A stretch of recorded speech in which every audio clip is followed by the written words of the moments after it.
Welcome to the Embodiment podcast. This show is for you if you see the body as more than a brain taxi. It's for people interested in coming home to the body as a holistic aspect of who we are and how we live. Episodes contain practical tips, exercises you can take away, and interviews with specialists from around the world. I'm your host for today, Mark Walsh. So on the show today, Tami Simon. Tami is someone I've been looking to get on the podcast for a long time. I really love and respect what she does, frankly. I think we're a kindred spirit in both trying to get the wisdom of the ages out there in the modern age on the internet. She founded an organization called Sounds True, which has all kinds of courses, recordings. I have a number of them that I've bought on my phone. She's also probably the only person we've had on that's had a more successful podcast herself. So Tami's podcast has been absolutely huge and has millions of downloads. She's done all kinds of courses, somatic meditation, many other things. Tami, welcome. Thank you. Great to be with you.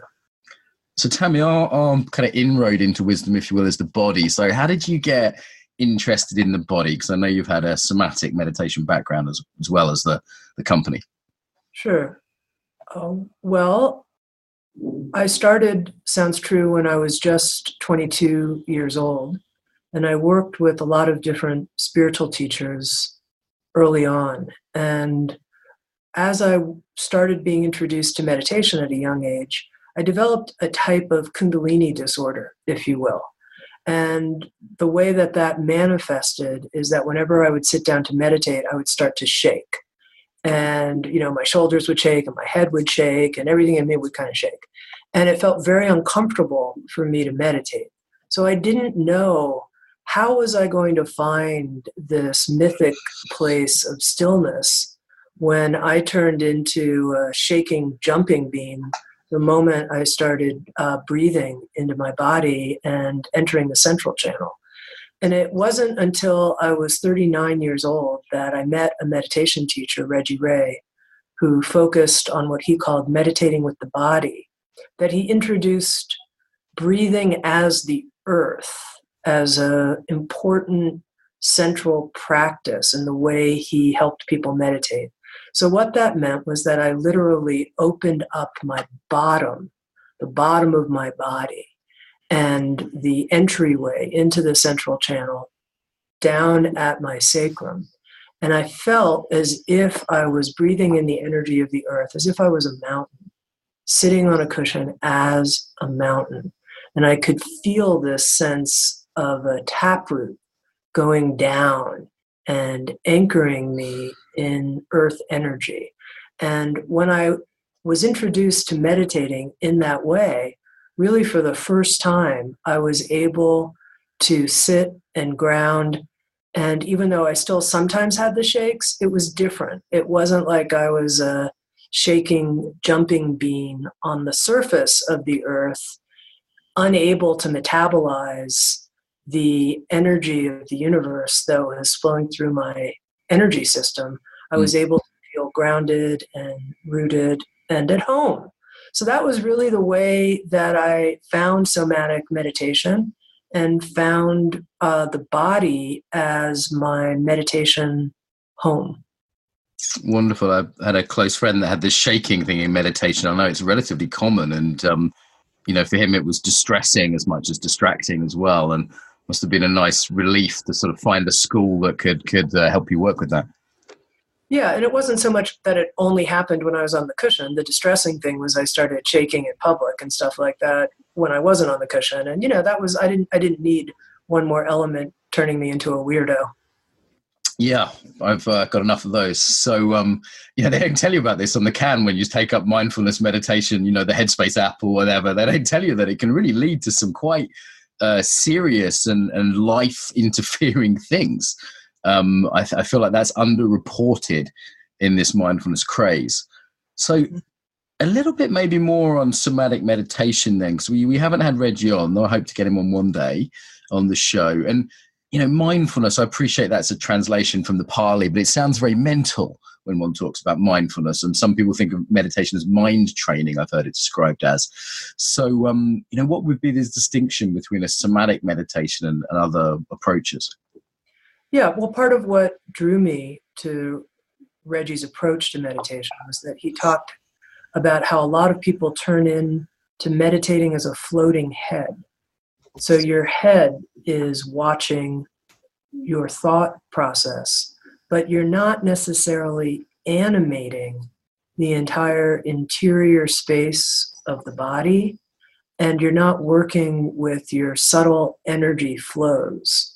And for me, when I used as the object of meditation the felt sense in my body, so I would work, for example, with the belly center, and the belly center as a huge open space that's like a cavity, like a balloon that can open and expand with each inhale and then collapse as the inhale lets go and there's an exhale.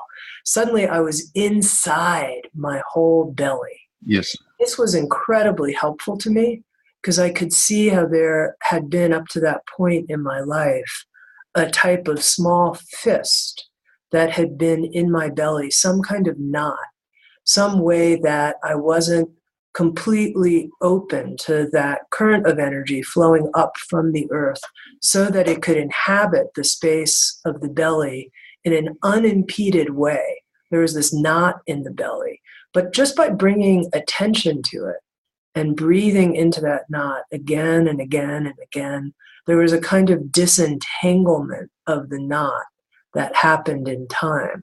And in a subtler way, I think there was a knot inside the heart center and also inside my brain center. And all of these were knots in the subtle circuitry of the body. And by taking a somatic meditation approach and going right into the tangled knots, experiencing them at a very subtle level as tension, and just inviting them to unravel, I think I've been able to come home to being in my body, being on the earth, and being a human being, and loving in a way that was actually pretty foreign to me. I mean, before I began the somatic meditation practice, my definition of a good relationship was having a partner where we left each other alone sufficiently so that we could enjoy our lives while still coming together every so often. Like that was my definition of intimacy. And there was a combination that at the same time that I met Reggie and started doing somatic meditation, I also met the woman who was to become my wife. Her name's Julie Kramer. We've been together for 17 years.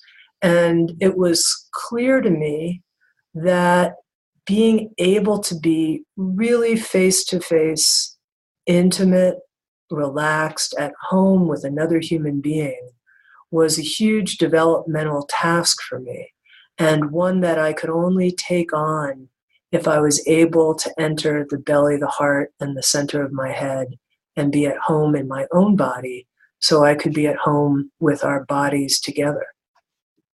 Well, Tami, you've already given us enough to talk about for more than an hour there. I mean, that's wonderful. So I'm hearing the kind of three reconnections, you know, the sort of reconnection to our own body and meditation rather than meditating on the body, meditating as the body. As you said, you know, I heard you say something like you went inside the belly.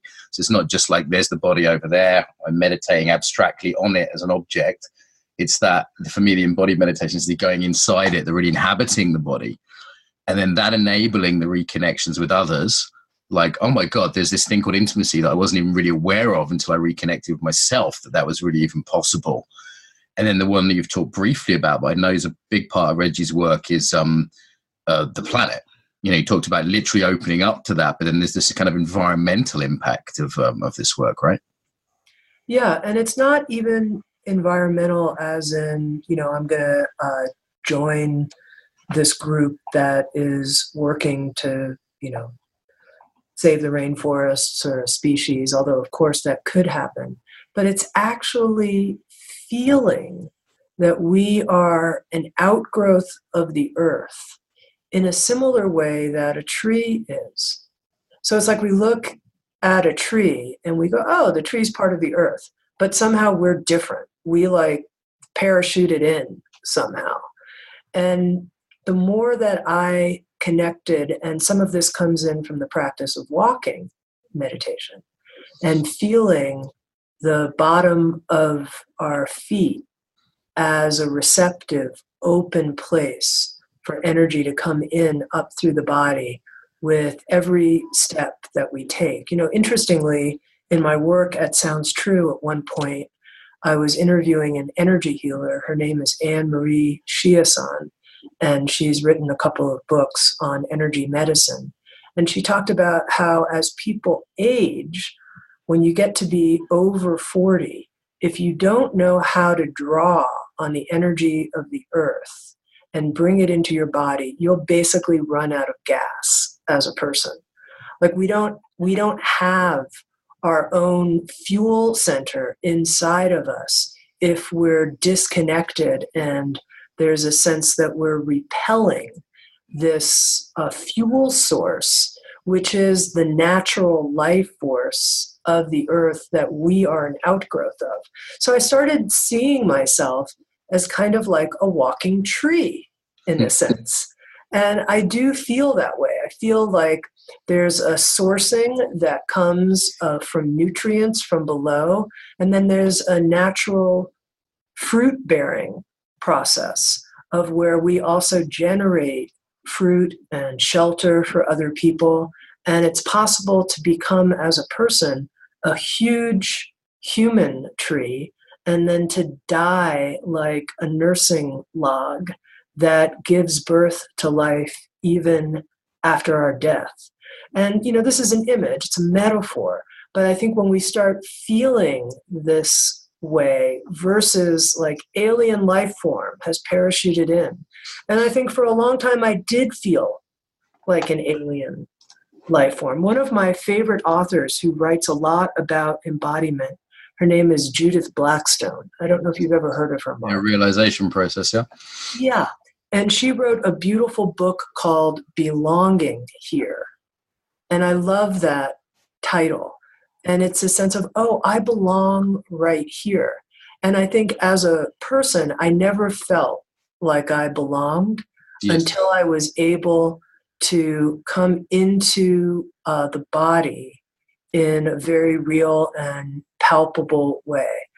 I always felt like an outsider for a million reasons. An outsider in my family, an outsider as a young queer person at a time when it didn't feel safe to talk about that, an outsider going into business but having very different views about the purpose of business and equality in business, very different views than the prevailing paradigm when I started Sounds True in 1985.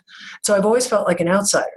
But by doing the body work and feeling at home in my own skin and the permeable nature of the skin, and just like a tree, this is a teaching actually from Adyashanti, and I love it. Sounds True is publishing a new book by Adyashanti called The Most Important Thing.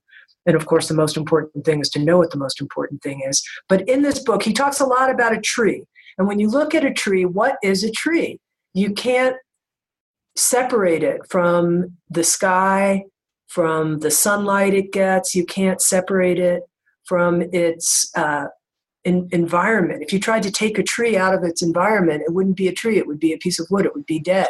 And we're like that too. Yes. So that's also what's really cool, is to be so embodied that we feel all the connections that we have, that we too are embedded in an entire network of life, that we're not separate from it. And in that sense, of course we belong. We're completely embedded in life. Yes.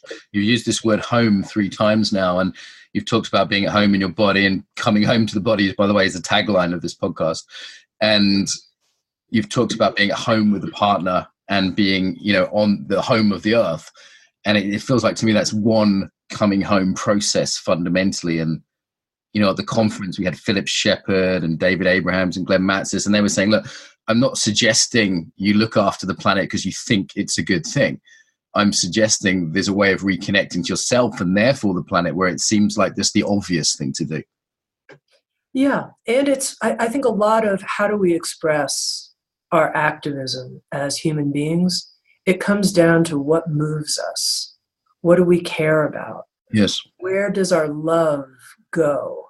And for me, I don't know why, but my love often goes to animals. It goes to the whales. It goes to dogs. That's where my love goes. And what is that? I don't really know, but that's where it goes. And when we follow and we act out of our love, then our actions have a certain quality. I mean, not only do we bring our best passion and intelligence, but there's a level of heartfulness that we bring because it's what we care about. Yes. And often students will say to me, like, well, what cause should I get involved in? And I say, well, which one do you have to get involved in? Which one calls you? Which one do you love? And, I'm reminded also of when I was working with a gay community in Russia, and someone there said, this embodiment work reminds me of my right to be, or it said in Russian, it brings me back home to my right to be.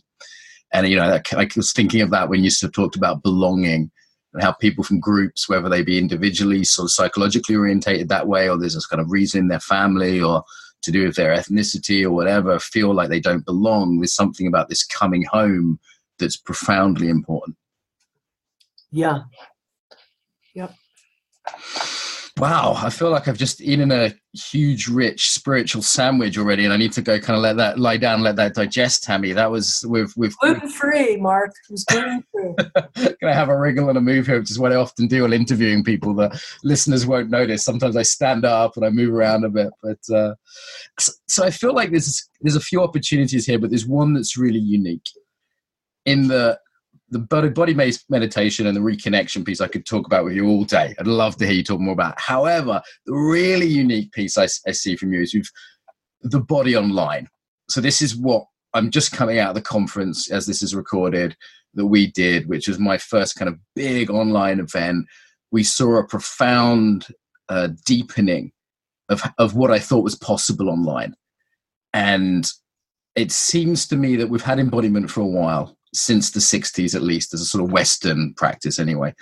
And the internet's been around for a while, but there's been very few people and very few organizations who have done the body online. And you're one of them. So I'd love to hear you talk more about that. Well, I think one thing that's important to recognize is we're always transmitting our state of being.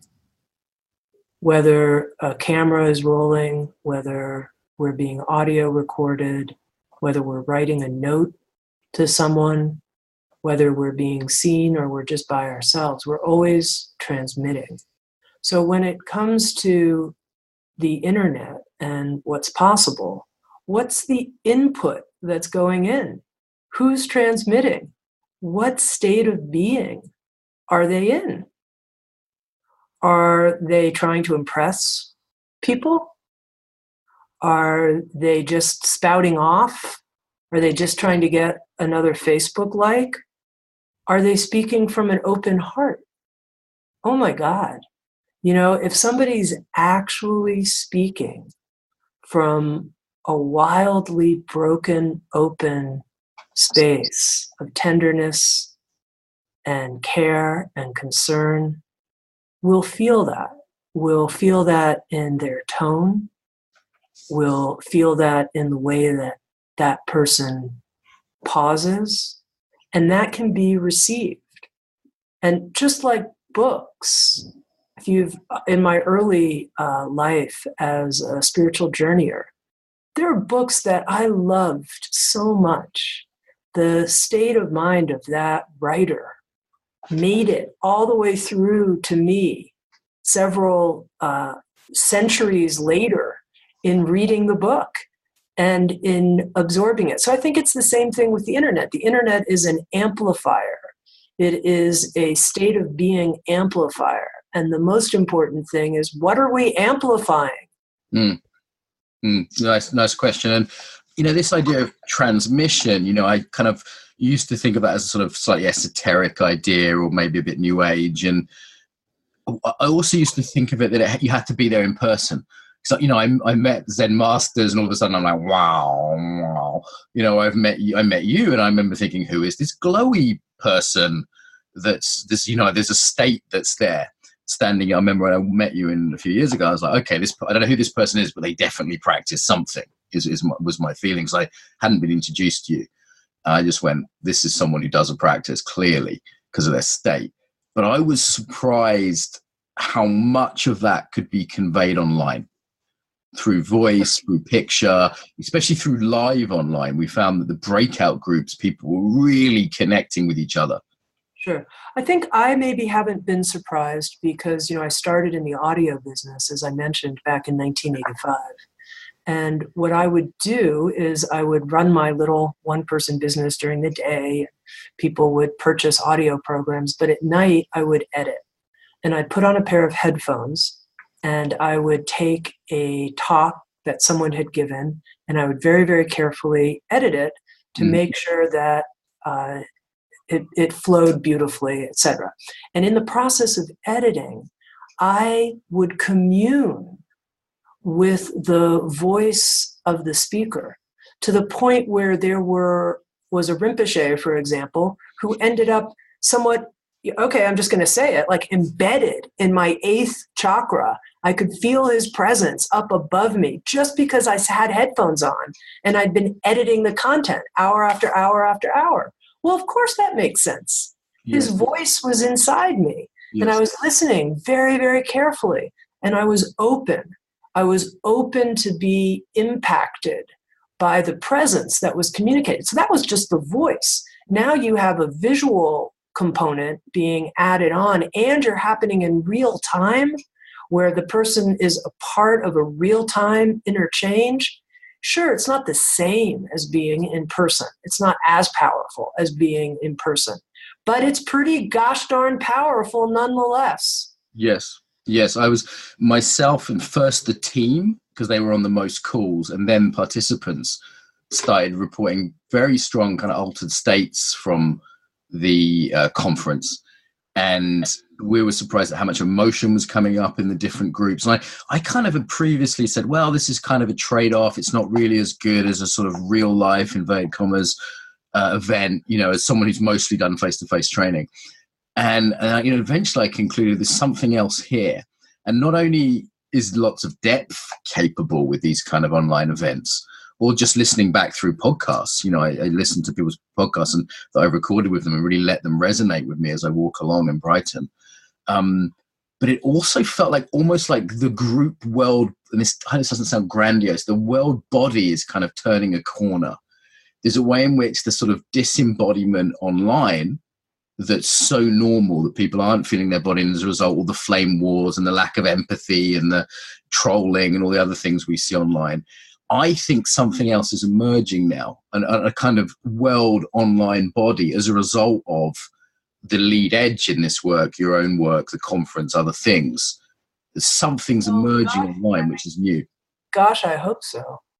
I mean, we're going to need quite a strong, large number of people who can really rest easy in their being nature, in their embodied being nature, if we have any hope of changing the tide of a lot of current events right now that are, quite terrifying. Mm-hmm. So, yes, our embodied, well body, whatever language you want to use, it's growing, and it has to be.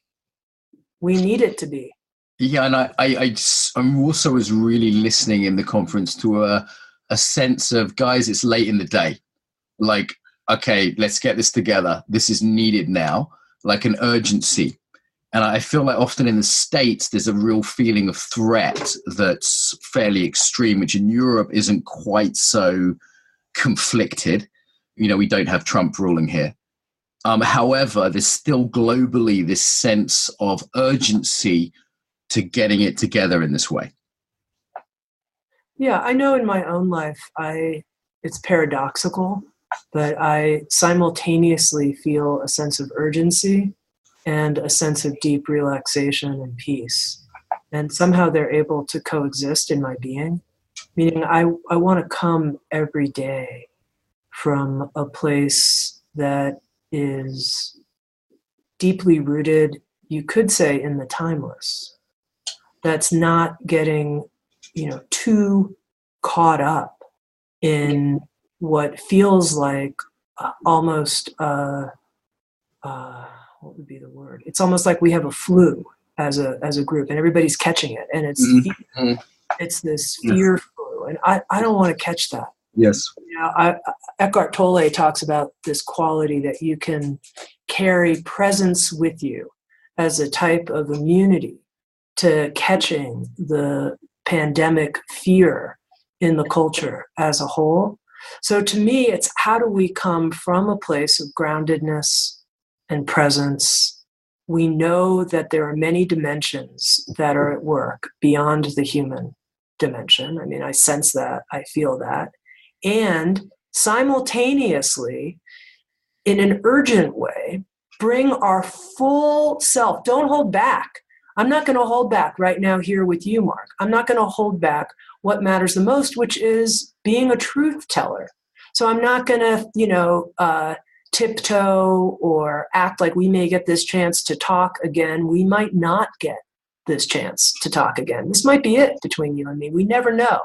And so I want to bring my whole self forward, but also in a place of deep presence and relaxation simultaneously. Yeah, there's a beautiful yin-yang paradox, isn't there? On the yin side, it's like everything's perfect, everything's okay, complete ease, complete relaxation, nothing matters. On the other side, everything matters, everything's to play for. We've all got a fucking gun to our head, Tami. We're all going to die. It might be by the end of this sentence, and this shit on the playing field really worth playing for. And trying to hold both of those is tricky, because I see people in spiritual worlds going too far into the acceptance and just becoming apathetic politically and whatever, or the kind of protester people I've worked with are pushing so hard they end up burning themselves out and becoming repulsive to everyone. Yeah, and I would say I think neither one of those extremes come from an embodied place. What I would say is when I'm disembodied and I start really worrying and thinking and panicking, and I kind of become abstract, and all of these potential scenarios and stuff like that, that's when I can get extreme on the urgent side. And that when I am embodied, I never fall into some kind of apathy. There's always a natural arising imperative in me to contribute, to make the environment around me better, to heal members of my community, and to make Sounds True a better organization. From an embodied place, there always feels to me like a natural uprising of appropriate, spontaneous, loving activity. Yes. So let's talk a little bit about Sounds True then, because, listening to this, someone might think you're a hippie activist who runs an NGO, but actually you run a business. And this idea for some people out there, the idea of conscious business is not necessarily well understood in a lot of the world. I know perhaps in Boulder it's kind of, it's more famous, but how could one possibly run a business and be an embodied spiritual person, Tami? Let me play devil's advocate and say that. Well, if you run a business and you're not an embodied spiritual activist, an embodied human being, a loving human being, then you're going to fucking be part of the problem. Then you're going to create harm. Then you're going to run people over in the name of personal greed, instead of understanding the interpenetrating nature of what it means to be a human being, the way I described it, as like a tree. So when you get it, that we are all connected in a deep way, of course you want your business to reflect those values as well. At Sounds True, we have 5 core values. Our first value is being of service. It's the first value of our business. And I actually believe the more we are of service, the more our business will grow and thrive, because people exchange value for value. They're willing to give their dollars for things that are genuinely valuable. So we need to be of service. Yes, this is the beautiful piece about capitalism, if it's honest, is that people are willingly taking something because they feel like they're getting more value from that. So it's, like, by definition, trade is a win-win, because both people say, this is worth my money. Yep. Now, our second value is that we're committed to grow and transform as individuals in the workplace. We're committed to our own personal growth and development. And that's because, to me, that's what we're here doing as human beings. We're growing in multidimensional ways. And if we're not doing that at work, where we spend most of our time, then we've missed the real opportunity that work provides, which is to be in teams of people where all of our shadow material is coming up for display, and we have an opportunity for an incredible feedback about how we can grow and become more coherent and effective as human beings. Our third value is exceptional teamwork. Go ahead. For a moment there, because I'm really intrigued by something you said there. You said two things that are very interesting. So first of all, you're at work 8-10 hours a day, most people. If you're doing yoga 1 or 2 hours a day, and it's fuck your yoga, I mean, that's just that's just not going to outweigh those 8 or 10 hours.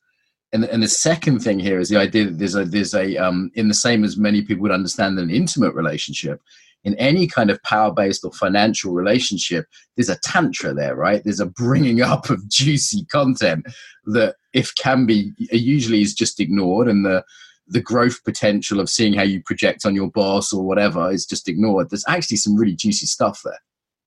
Yeah, it's an incredible opportunity. And I think in our contemporary world, as you pointed out, people see their primary relationships as now a crucible for transformation. The contemporary spiritual path can be the path of intimate relationship. And it's not a big step to say that a contemporary spiritual path is how we work together in teams. It's the exact same thing, that there's a natural container, there's a natural system for us to learn how. It's not just to get feedback about what's in our shadow and stuff like that, although of course that's really useful. It's more direct. This is how we get to love. Yes. This is how we get to love every day. Yes. We're being tactical, but we're also literally making love. Mm-hmm. And our work is actually the love that we make. I think it was the classic Khalil Gibran who said, work is love made visible. We're making our love visible as an offering to these people that we call our customers, but they're the recipients of our gifts. We're bringing our gifts forward for them. Mm-hmm. Anyway, so our second thing is that we're willing to grow and transform in the name of love, I would add. The third is this value of exceptional teamwork. What does it mean for a group to work incredibly well in a team? And it Sounds True, we draw on some research that's been done about exceptional team players at work. And exceptional team players are people who are humble. So they think about the what's good for the team, not just what's good for me. They're hungry, which means you work hard, you can be counted on, you're there for your teammates. And that the third is that you're relationally smart. And relationally smart means you can read the room. You can see what other people are experiencing. You can empathize with people. You can change your tone and your delivery depending on who you're talking to. And I'm bringing this point up and underscoring it here in our conversation, Mark, because I think the core of being relationally smart is to be embodied. Because if you're not embodied, you don't feel in a resonant way what the other people are feeling. Yes. You can't. You're not a tuning fork that's sensitive enough to know. You can't have the level of empathy, and your care isn't available enough in your heart to be able to ask questions about their personal life and to really know what's going on with them. So I think embodiment is a huge piece, actually, of being relationally smart, which is a huge piece of being an exceptional team player and really having teamwork work in an organization. Our fourth core value, I'll just go through this very quickly, is authentic connection. Authentic connection also requires embodiment. You have to be able to really be able to share vulnerably in order to authentically connect. And it sounds true. We want to connect, yes, with each other, the people we work with, but we want to have authentic connection with our business partners, authentic connection with the authors we work with our vendors, with everybody, because that's also about bringing into form this realization of love. Work as a way that we get to love every day because we're connected. We're not just, whatever, achieving some distant abstract business objective. And then our fifth core value here at Sounds True is being kind and direct. And that's what we want. We want to work with people and have communications where people are kind, but they're also very direct. It's out on the table. Yes, nice yin-yang balance again there in the kind and direct, rather than just the fluffy emotional intelligence side or the sort of say it like it is, no matter whose heart it breaks kind of authenticity kind of movement. So there's that balance, isn't there? Yeah, originally it was being direct and kind, and then some members on our leadership team said, I think we should change it, Tami, especially for you. You need to be kind and direct, but if we put kind first, it's going to be a good reminder for you. And I was like, okay, good feedback, fair enough. Guess is we're both fairly driven kind of yang type style leaders, so I'll probably learn anything that from this as well. I think it could be useful for me. But I mean, leadership itself is a huge growth journey, right? Like, I mean, I learned more from the 2 weeks of the conference as a leader than I have from years of meditation retreats and books. I mean, just being forced into the kind of responsibility of something way bigger than myself, the servant leadership aspect, my leadership coach was really encouraging me to lean into. It sounds like that's aligned with your thinking here. Could you say a little bit about the sort of the leadership position of Sure. Well, one of the authors we work with, her name's Carolyn Mace. And at one point when Sounds True was actually going through a downturn, we were going through a difficult period. It was back during the Great Recession in 2008. And she said to me, Tami, don't pray for calm seas. Pray to be a good captain. Mm. And I thought that was a very important sentence that kind of summarizes, or two sentences, which is to be a good leader, you have to grow up. It's like, I can't just sit around and expect the world to solve my problems. I have to be willing to take a very adult seat in the room. So yeah, I think it is a good growth journey. And I think it's mostly a good growth journey in how do you make sure you're bringing out the best in everybody else. Yes. So it's not so much leadership by being the smart one in the room, the one who can solve the problem, the creative one, etc. But I think there's a higher order of leadership, which is how am I bringing out the best of everybody here, almost to the point where people don't even think the leader's doing very much. I think that's the kind of higher order. And I see my role as making sure that we're framing the values and that there aren't things that are unsaid. So once again, embodiment's key. One of the things an embodied person can always feel in a room is what is under the table. What's not being said here, but we can kind of feel it. Yes, and having the courage to speak that and name it for the whole group. Yes. And often people, I've worked in many companies around the world for the last 10 years, and their values will often be kind of written on the wall on a piece of paper. You've got your list of 5. So is every company I've ever worked for. The difference is, do they actually embody them? Like, is that something that's really, do they have practices to bring that out on a daily basis rather than just having it written on a piece of paper after some clever consultants work them out?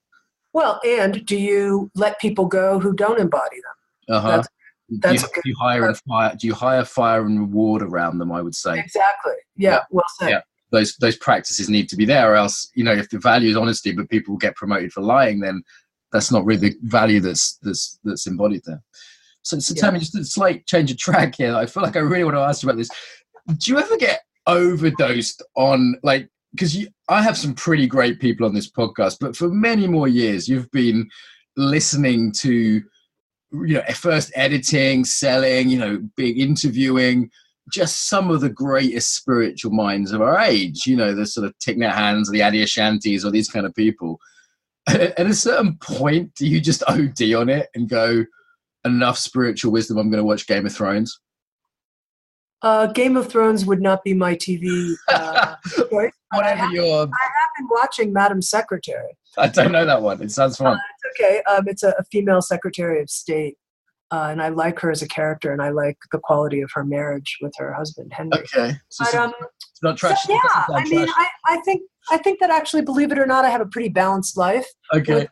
I went to the gym this morning and spent an hour heavily lifting a lot of weight. Great.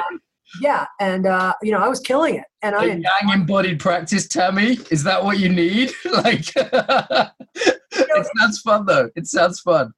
It is. And to be able to combine that with a very refined breathing practice where I'm breathing directly into the core of the body. And I like both. Yeah. In general, you're going to hear from me. I like both. Now, what's interesting to me is that I do not tire of spiritual wisdom. Now, sometimes I need a break for a day or two or something like that, but I don't tire as a person. To me, the more I grow, the more I want to learn. The more I learn, the more I want to grow. Yes. I have not found an end to it. To me, it is a depthless depth. There's no place of arriving. Is there, let me put it another way, that it's something slightly different. So you're right at the epicenter of this phenomenon we find ourselves in the modern world, where we have access to so much. Like the average person on YouTube now has access to just so much wisdom. How do you discern, like how do you decide who to go sit meditation retreats with, or whose book you're going to read when you're on holiday? Because you've published 100 that week, or whatever. So I see you as a more extreme version of the average person listening to this podcast. The average person out there going, there's so much available, assuming they live in the Western world, they have a little bit of money, which is, it's a big assumption, but let's assume that. How do you choose? Well, the first thing I think is to recognize that the true place of power and the true place of transformation is in you. So it's not in inputs that you're going to get. I mean, at a certain point, it's about your own experience in the crucible of your being. Do you know how to connect deeply with what I might call the presence body? Do you know how to deeply inhabit yourself, your feeling nature, your full being, all the way down into your toes and all the way up to the top of your head, all the way around you in space? Do you know how to do that? Do you know how to sit quietly with that? Shut all the books. Turn off this and every podcast. Get off YouTube. Like, stop churning, thinking that there's something out there, and it really is a product of your anxiety. Do you know what I mean? Like, I need more of this. More of that. Yeah, I have a problem. I need to solve it. No. We could be part of the problem of producing yet more consumerism. It's just consumerism for the Brighton / Boulder kind of spiritual middle class. Once again, it's what you're transmitting. I think if you and I, if we were having a conversation where we were just shoveling a bunch of ideas around, yes, there wasn't a felt communication of presence, of being. Yes. That wasn't being offered as part of this conversation. If we weren't helping people come back to themselves, you said the tagline of your podcast has to do with coming home. If people feel at the end of listening to an hour that we've helped them reset in themselves as home, then we've given a gift. Yes. If all we've done is been part of the churn and the mental spin and the notion that you need more and more and more and more and more, and you're empty and it's out there and you're going to find it, and then when you find it, you're going to get it. No, your body right now is already awake. It's already scintillatingly intelligent, sparkling with everything you need to feel massively content. We're fortunate that the depth of spiritual teachings are available to us online with a click. We can be in the presence of great masters with a click. That's a gift. The question is, what do we do with it? Do we take that gift, and then do we have the courage, and it takes courage, to go into our own disruption, meaning our own inner pain, our own sense of anxiety, distress? Can we enter that somatically? Can we be with it? Can we stay with it, even if it means we have to shake with it or burn with it? or scream with it, whatever we have to do, can we do that work? And then can we find, oh my, I actually do have a place in me that is like an inner fountain of fulfillment. And I'm going to rest in that. And when we rest in it, something will naturally emerge. And it will be like, yeah, you know what I'm really curious about? I'm really curious. Tami mentioned the work of Judith Blackstone. I'm really curious about that. She mentioned Reggie Ray. She studied these. Those are interesting things. Oh, she likes to read books by A.H. Almas, who developed the diamond approach. That's interesting. And then you see what is the most resonant, and it's so resonant that it brings you back into yourself. And we know the difference between junk food and the most important healthy food we need. And sometimes, okay, I'm going to eat a little bit of junk food. But if you eat junk food all the time, you start feeling like junk. And we all know this. So, Tami, it's almost time for us. I'm looking at the clock here. And, the first thing came up for me. It's like, oh, there's more, this satisfaction. Then I was kind of going, you know what? Hang on a minute. Listen to what the woman's saying.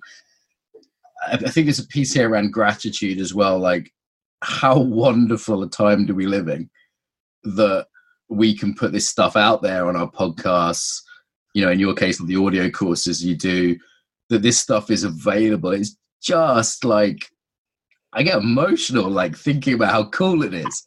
Like even compared to when I started this stuff just 20 years ago, like it's amazing the time we live in, and to be on the sort of lead cusp of that, first with the CDs you were packaging and sending out, and now with these big online events like the trauma one you did, or the conference we just did, that's a huge privilege, right? To be on the lead edge of bringing this stuff really out there.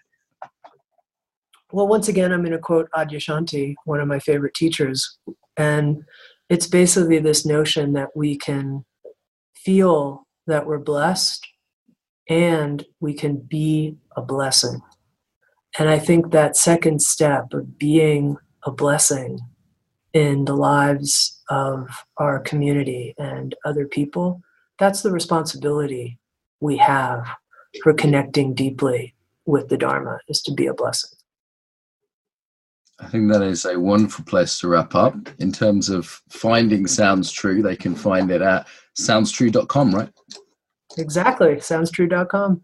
Simple. It's nice to have the .com and the podcast. The name of that again, if podcast listeners want to listen to another podcast, I don't get jealous. It's all right.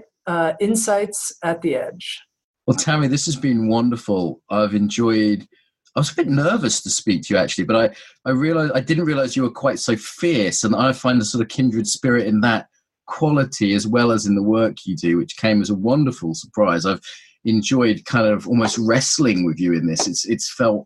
I just so enjoyed it. So you're so welcome if you're ever in Brighton, and I'm definitely going to look you up when I'm in the Boulder area. All right, wonderful. Thank you so much. Thank you so much. All right. Subscribe to get more. And you can also leave us a review on iTunes, which helps with our rankings. So really appreciate that. Equally, if you want to support the podcast even more, then fund us. Go to Patreon. Give us $1 per episode. Those who don't know, Patreon's a really good way of supporting things you want to see more of in the world. I know so much is available for free now, and what I'd say is a lot of energy and effort goes into this podcast. I put it out there for free so everyone can get it. Maud and I work on this. Everyone that wants it can have it for free. And if you want to support us, it is really appreciated. So it's patreon.com/Mark Walsh. And of course, if you want any in-person training, you can visit embodiedfacilitator.com. There's loads more resources there too. Till next time, welcome home to the body.